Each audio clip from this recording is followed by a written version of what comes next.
बच्चों नमस्ते। पिछली तासिका में हमने वर्तमान काल तथा उसके उपभेदों के बारे में जानकारी प्राप्त की है। आज की तासिका में हम भूतकाल तथा उसके उपभेदों के बारे में जानकारी प्राप्त करने वाले हैं। भूतकाल की परिभाषा देखिए, क्रिया के जिस रूप से बीते समय का बोध होता है उसे भूतकाल की क्रिया कहते हैं। तो यहाँ पर क्रिया से हमें बोध होता है, क्रिया से हमें पता चलता है। क्या पता चलता है? कि जो कार्य है वो बीते समय में पूरा हुआ है, जो कार्य है वो बीते समय में संपन्न हुआ है। इस प्रकार का बोध यहाँ पर क्रिया से होता है। देखिए उदाहरण, राम ने पढ़ाई की। पढ़ाई करने का जो कार्य है, पढ़ाई करने का जो काम है वो पूरा हुआ है। कब पूरा हुआ है? तो बीते समय में। किससे बोध होता है कि कार्य जो है वो बीते समय में संपन्न हुआ है। उसके बाद दूसरा उदाहरण देखें, सीता ने पत्र लिखा। अब सीता के द्वारा पत्र लिखने का जो कार्य है वो भी संपन्न हुआ है। लिखा से बोध क्या होता है कि कार्य जो है वो बहुत पहले पूरा हुआ है, बीते समय में कार्य संपन्न हुआ है। तीसरा उदाहरण देखिए, नेताजी ने भाषण दिया। भाषण देने का जो कार्य है, भाषण देने की जो क्रिया है वो भी यहाँ पर पूरी हुई है। और कब पूरी हुई है? तो बीते समय में पूरी हुई है। इस प्रकार का बोध हमें यहाँ पर होता है। उसके बाद चौथा उदाहरण देखिए, उसने खाना खाया था। तो यहाँ पर खाया था ये जो क्रिया है, इससे हमें यही बोध होता है कि जो कार्य है वो बहुत पहले संपन्न हुआ है।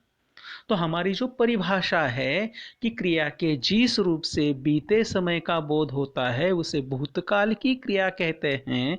तो यहाँ पर ये जो सारी क्रियाएं हैं इनसे हमें यही बोध होता है कि जो कार्य है वे सारे कार्य बीते समय में संपन्न हुए हैं। तो बच्चों, जिस प्रकार से वर्तमान काल के 3 उपभेद है उसी प्रकार से भूतकाल के भी 3 उपभेद है, जो अब हम एक एक करके देखेंगे। तो भूतकाल के जो उपभेद है वे कौन कौन से देखिए, सामान्य भूतकाल, अपूर्ण भूतकाल और तीसरा है पूर्ण भूतकाल। अब पहला जो है वो सामान्य भूतकाल देखिए, उसकी परिभाषा क्या है? तो क्रिया के जिस रूप से कार्य बीते समय में पूरा होने का बोध होता है उसे भूतकाल की क्रिया कहते हैं। तो यहाँ पर क्रिया से क्या बोध होता है? तो कार्य बीते समय में पूरा होने का बोध होता है।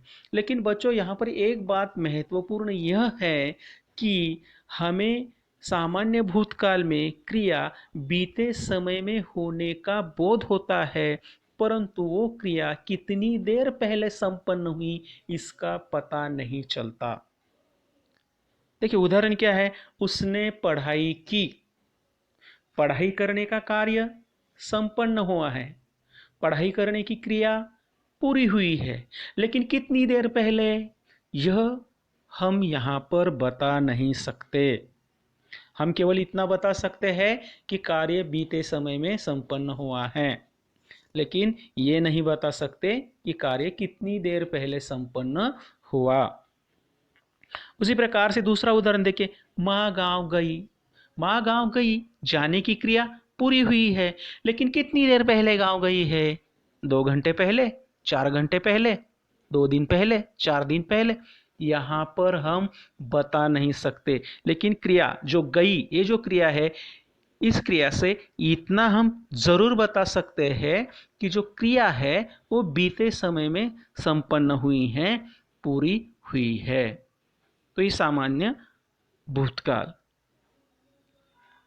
उसके बाद जो दूसरा उपभेद है वो है अपूर्ण भूतकाल। तो अपूर्ण भूतकाल की परिभाषा क्या है, देखिए, क्रिया के जिस रूप से कार्य बीते समय में अधूरा होने का पता चलता है उसे अपूर्ण भूतकाल की क्रिया कहते हैं। तो अपूर्ण भूतकाल की जो क्रिया है इसमें हमें क्या बोध होता है, क्या पता चलता है?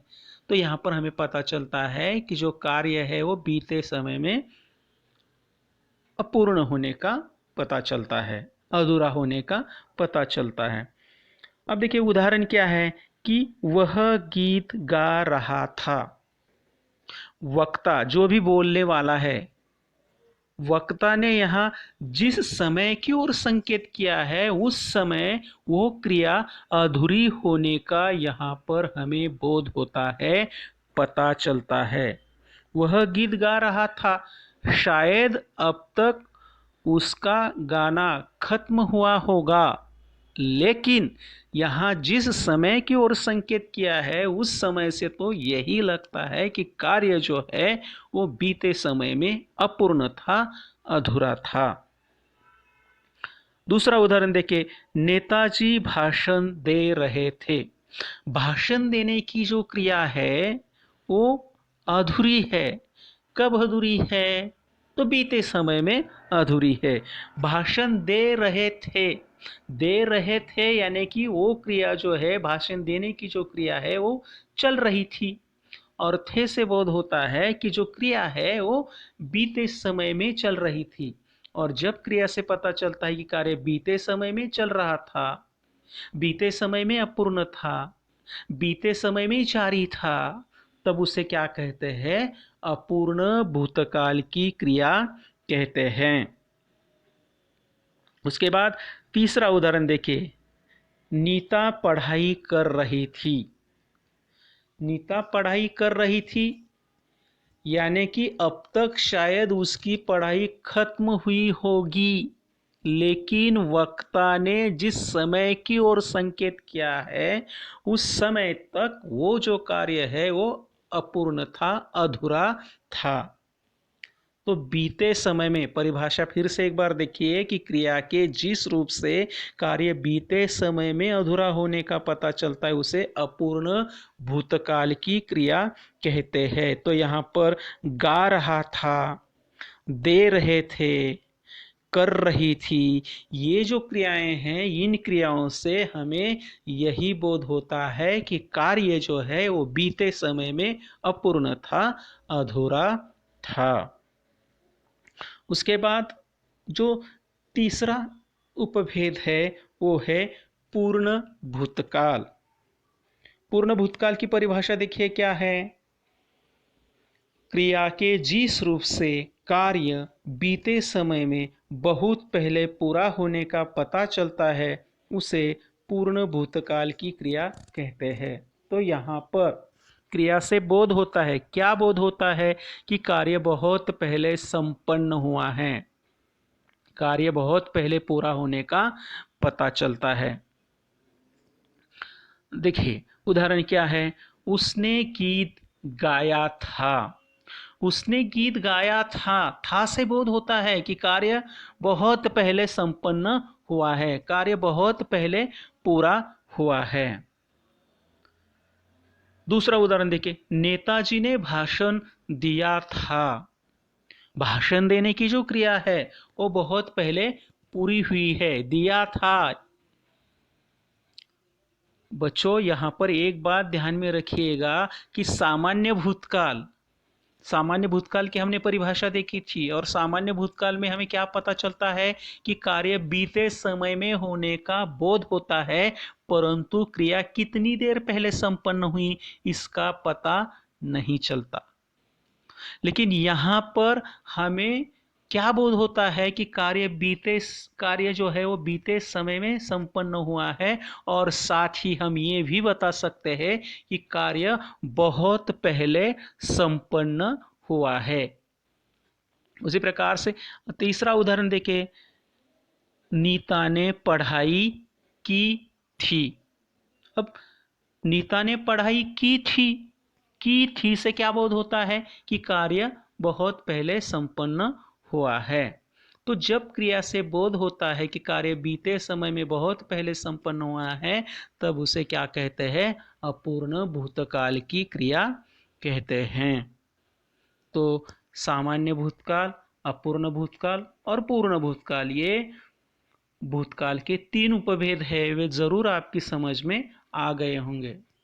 सामान्य भूतकाल देखिए, क्रिया से क्या बोध होता है कि जो कार्य है वो बीते समय में संपन्न हुआ है। कितनी देर पहले हुआ ये हम बता नहीं सकते। अपूर्ण भूतकाल में क्रिया बीते समय में अधूरी होने का पता चलता है, और पूर्ण भूतकाल में क्रिया बीते समय में बहुत पहले संपन्न होने का यहाँ पर बोध होता है। बच्चों, गया, जा रहा था और गया था, इसमें जो अंतर है वो अगर आपके समझ में आ गया तो आप ये काल के भेद आसानी से समझ पाएंगे। यहाँ पर मैंने कुछ उदाहरण दिए हैं, तो ये जो उदाहरण हैं वो भी हम यहाँ पर हल करेंगे। राम खेलता है, वर्तमान काल के भेद हमने देखे हैं। खेलता है, खेलता है से क्या बोध होता है कि जिस वाक्य में आप लोगों को है नजर आता है, समझ लीजिए वो जो वाक्य है वो वर्तमान काल का ही है। तो है से पता चलता है कि ये वाक्य वर्तमान काल का है। अब क्या पहचानना है कि वर्तमान काल में कौन सा?